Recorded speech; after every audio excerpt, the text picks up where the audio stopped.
A veces, para entender un incendio en tu propia casa, lo mejor es escuchar cómo lo describen los bomberos del pueblo de al lado. Claro. Ven el humo desde otro ángulo, ¿sabes? Notan detalles que tú, en medio del pánico, pues pasas por alto.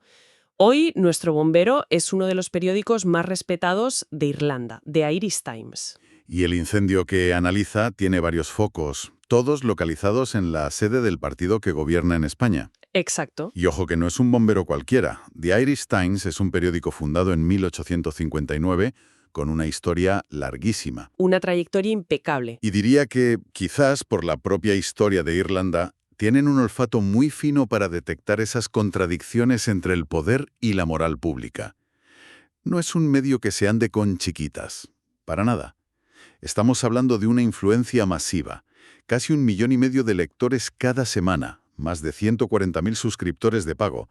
Lo que publican, pues, resuena. Y mucho. Así que hoy vamos a sumergirnos en un análisis reciente del periodista Guy Hedgecoe que apunta directamente al corazón del PSOE. Nuestra misión no es solo resumir lo que dice, sino entender la narrativa que se está construyendo desde fuera y que nos revela esa mirada. Exacto. Porque lo que Hedgecoe plantea no es una simple lista de problemas. La tesis central, el hilo de todo el artículo, es que esta concatenación de escándalos no son hechos aislados. No son casualidad. No.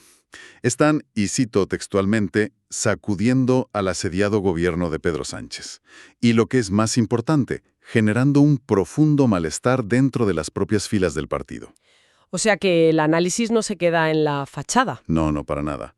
Busca las grietas en la estructura interna. Y ahí es donde la cosa se pone interesante. Bueno, pues vamos a desgranar esto, porque el primer punto que aborda el artículo es una contradicción casi de manual. Pone en un lado de la balanza la imagen que proyecta el PSOE, un partido que, según el texto, se enorgullece de promover causas feministas. Sí. Y en el otro, una serie de acusaciones de acoso sexual gravísimas que han surgido desde dentro. Es que es un choque frontal de narrativas. Un choque brutal. Y el artículo no lo deja en una idea abstracta, lo ancla con nombres y apellidos, lo que le da una fuerza tremenda. Claro. El primer caso que detalla es el de José Tomé, que era nada menos que el presidente del PSOE en la Diputación de Lugo. Vale. El periódico irlandés informa de su dimisión tras las denuncias de 6 mujeres. Y fíjate en el detalle, la fuente especifica que son militantes y ex-militantes. Gente de la casa. O sea que el problema viene de dentro de la propia familia política. ¿Y qué tipo de acusaciones recoge el artículo exactamente? Son muy, muy explícitas. Según la crónica del Irish Times, estas mujeres acusan a Tomé de manosearlas, de ofrecerles puestos de trabajo a cambio de favores sexuales Madre mía. y de enviarles fotografías de contenido sexual explícito a sus móviles. La descripción es cruda, busca impactar al lector, mostrando una conducta que parece sistemática, no un incidente aislado. Desde luego es un retrato demoledor, pero por lo que decías al principio, entiendo que no es el único caso que les ha llamado la atención en Dublín. Ni mucho menos. El otro nombre que ponen sobre la mesa es el de Francisco Salazar. Salazar, sí.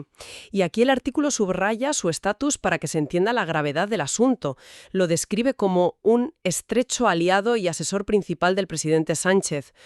Eso lo sitúa en el núcleo mismo del poder, no en una agrupación provincial. Exacto.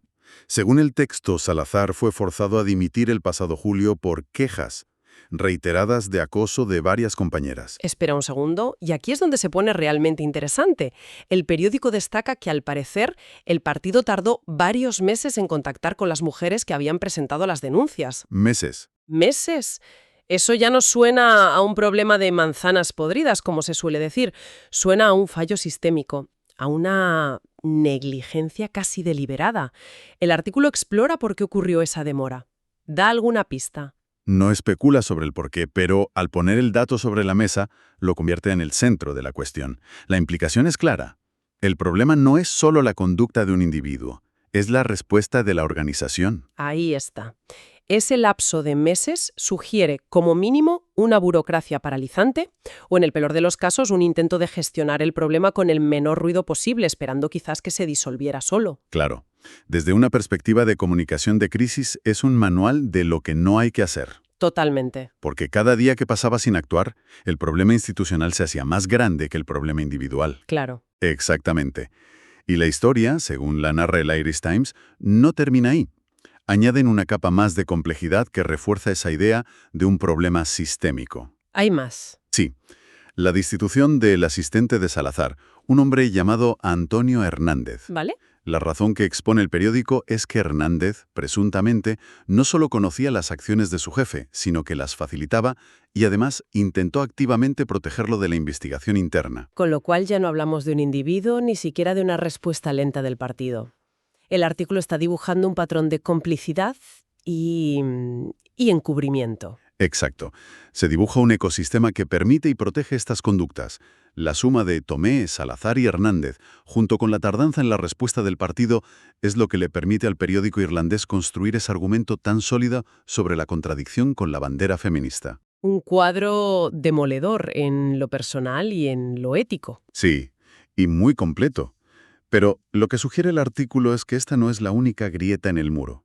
Al parecer, mientras se gestionaba esta crisis de conducta, otra, de un tipo mucho más clásico, estaba a punto de estallar: la corrupción. Así es. La transición en el texto es muy fluida, porque presenta una imagen de un gobierno acosado por múltiples frentes a la vez. Se pasa de los escándalos de índole sexual a los de índole económica. Dos pesos pesados, José Luis Ábalos y Santos Cerdán. Nombres muy conocidos, desde luego, un exministro y un exsecretario de organización. ¿Y cuál es la acusación exacta que recoge el periódico? La acusación que recogen desde Irlanda es contundente, y la citan como un hecho. Ambos serán juzgados acusados de supervisar una masiva red de sobornos. Un momento, la frase «serán juzgados» es muy fuerte. ¿El periódico lo da por hecho o matiza que es una posibilidad o que están bajo investigación? Porque legalmente hay un mundo de diferencia y me sorprende una afirmación tan categórica en un medio así. Es una observación muy pertinente. La frase es una traducción directa de lo que publica The Irish Times, y su contundencia es precisamente parte de la noticia. Claro. Desde la perspectiva de un lector en Dublín, no se entra en las fases procesales del sistema judicial español. El mensaje que se transmite es que dos figuras de la cúpula del partido gobernante están implicadas en una trama de corrupción y se enfrentan a un juicio. Es la realidad política, más allá del matiz jurídico. Entiendo. El artículo sí añade que Cerdán ha dimitido y que ambos claman su inocencia, pero la acusación principal se presenta de forma muy directa. Entiendo. ¿Y esa masiva red de sobornos? ¿El artículo da algún contexto más?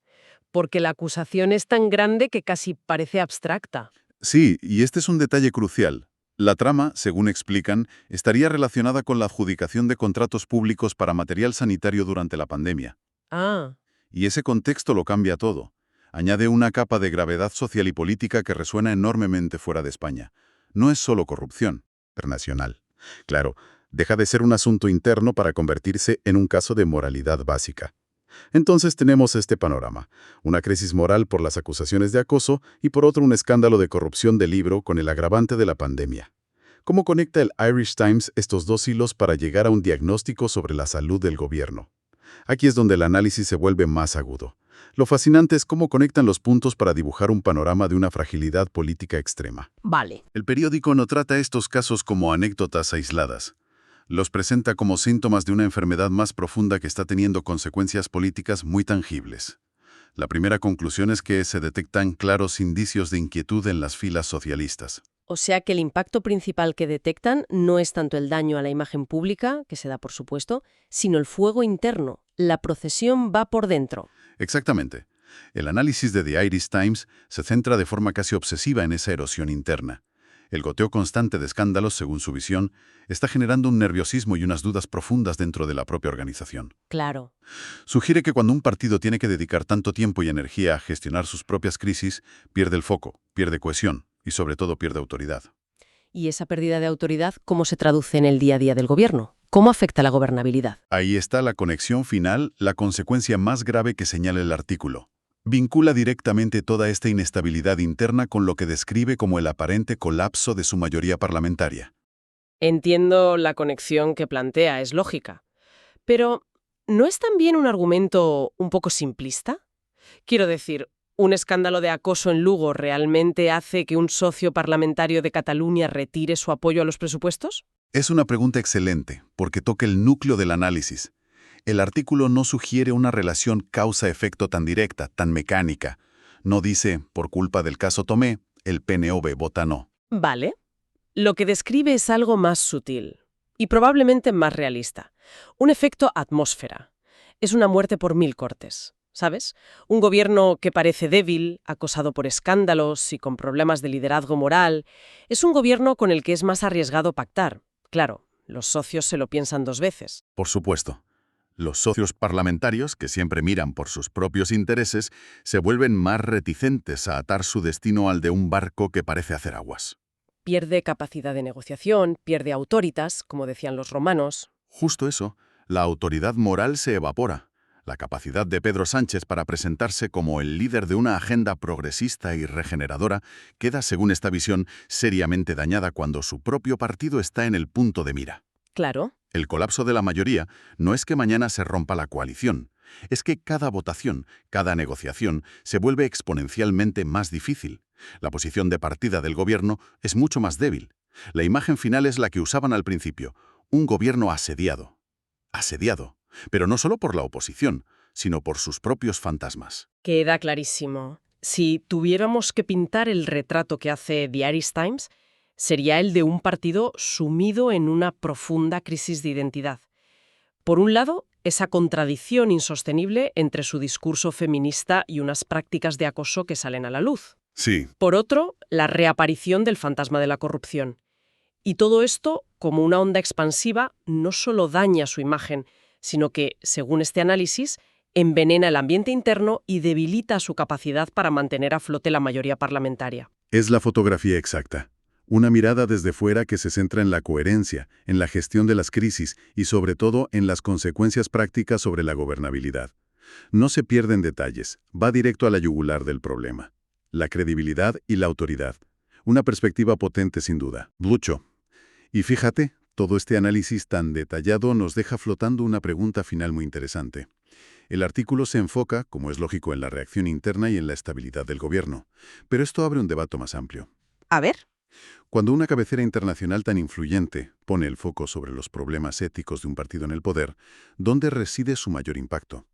¿Está en el daño a la imagen exterior del país, en esa marca España?